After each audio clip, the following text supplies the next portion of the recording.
I think though that like when I went into writing, I also felt that same thing. Like, not too far from each other. Rupi Kaur releases Milk and Honey.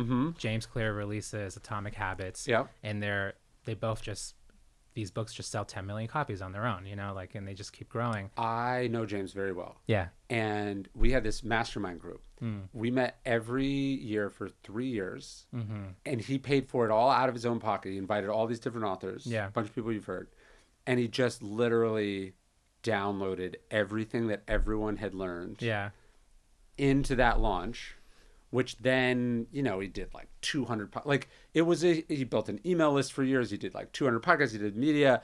It was as good as I've ever seen anyone do it. And then people are like, that book came out of nowhere. And it didn't come out of nowhere at all. He's the only guy who, anytime I'm ever ahead of him on any list, he reaches out and he's like, congratulations.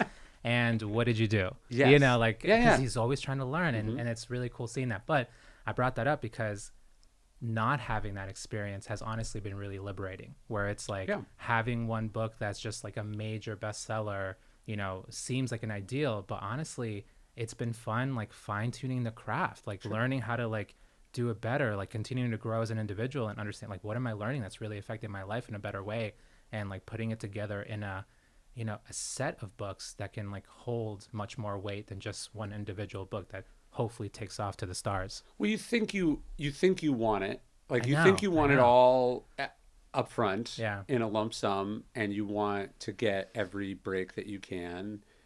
And maybe, I don't know, I haven't experienced it, but it's probably not as good for you.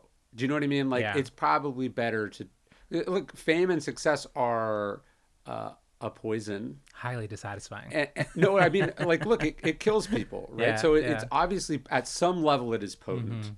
And so the question is, how big of a dose do you want to take all at once? It's probably something that you want to take slowly and steadily over time and build up a tolerance or an immunity for it. Like my Ego is the Enemy came out basically the same month as The Subtle Art of Not Giving a Fuck. And that book probably cumulatively has sold more than all of my books combined. I've done all right, but like, if you had asked me what I wanted, I probably would have said that. But Mark's been really honest about this. Like, it's a lot. It's destabilizing and disorienting, and I mean, it's lucrative, but it's a lot. And I think everyone wants kind of transformative, generational success. And actually, you probably want about 50%. And you want it doled out steadily. Because it's just the chances of it killing you are less, or breaking you are less. Just totally destabilizing you. I think that's one of the things that I really like about sort of the newer translations coming out of the Buddhist teaching, where he would refer to life as dukkha, this word that means suffering, misery, right? But another way to translate it is life is dissatisfying, life is stressful. And that's much more relatable. And in my experience, I've both been extremely poor, like grew up extremely poor growing up in Boston, where my mom, she cleaned houses, my dad worked at a supermarket. And then now, since writing my 5th book, I've had success. I'm not like crazy wealthy, but I'm not poor anymore. And after having experienced both things, they're both quite dissatisfying. They're both like, it's like the mind is just like, when the mind especially is untrained, it just is constantly reaching out for more. And especially if so many people are turning the light on you and giving you all that attention, and then the mind is like, okay, more, like a crab that's endlessly trying to grab.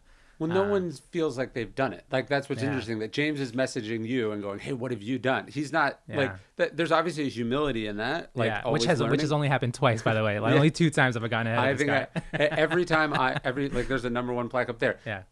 James was the week before and the week after. Which is also, there's something helpful about that too. You realize, like, okay, this thing that I worked all these years for, directed at all this accomplishment, I did it. That's a normal week for someone else. Right? Like my best week ever was a slight deviation above his normal week. These 30,000, 40,000 copies that took so much work was a regular week.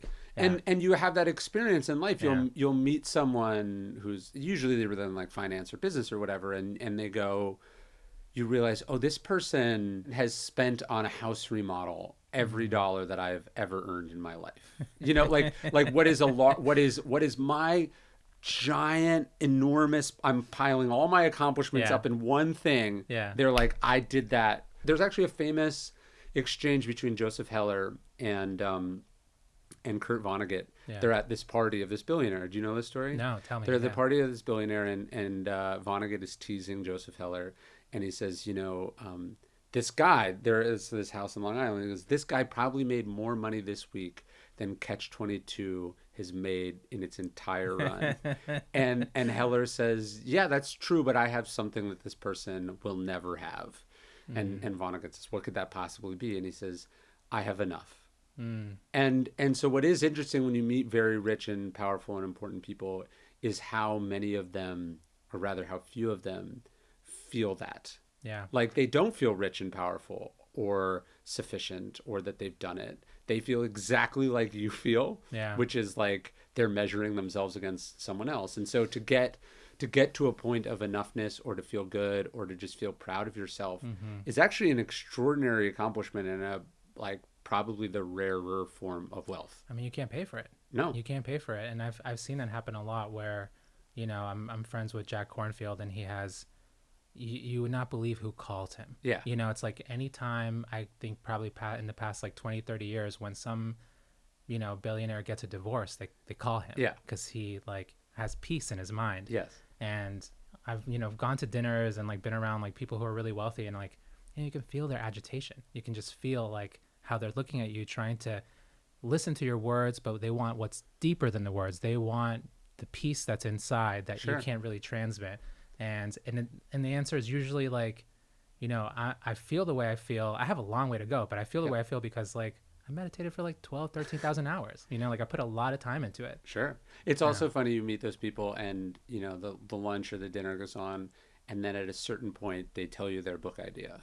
Because so it's like they have all the money in the world, and what do? They would like to do what you do. Yeah. And yeah. no, like there's some, and that was something that I realized really early on. And I think this is more an analogy than anything specific about writing, but like you tend to be jealous of what other people have, and you don't think about the people that would kill to do what you do. Yeah. And how lucky you are if you found something that is worth doing, that people think is worth doing, and you get to do that. Yeah. That's the lottery, that's the jackpot. And and so you go, oh, these people, their dream is to do what I get to do. Yeah. And did I wake up this morning and feel like I have an incredible, rare, you know, sought after thing? No, I just was like, oh, I gotta go do this, you know? And when you can remember that, it helps you. I mean, what you don't have often looks very shiny.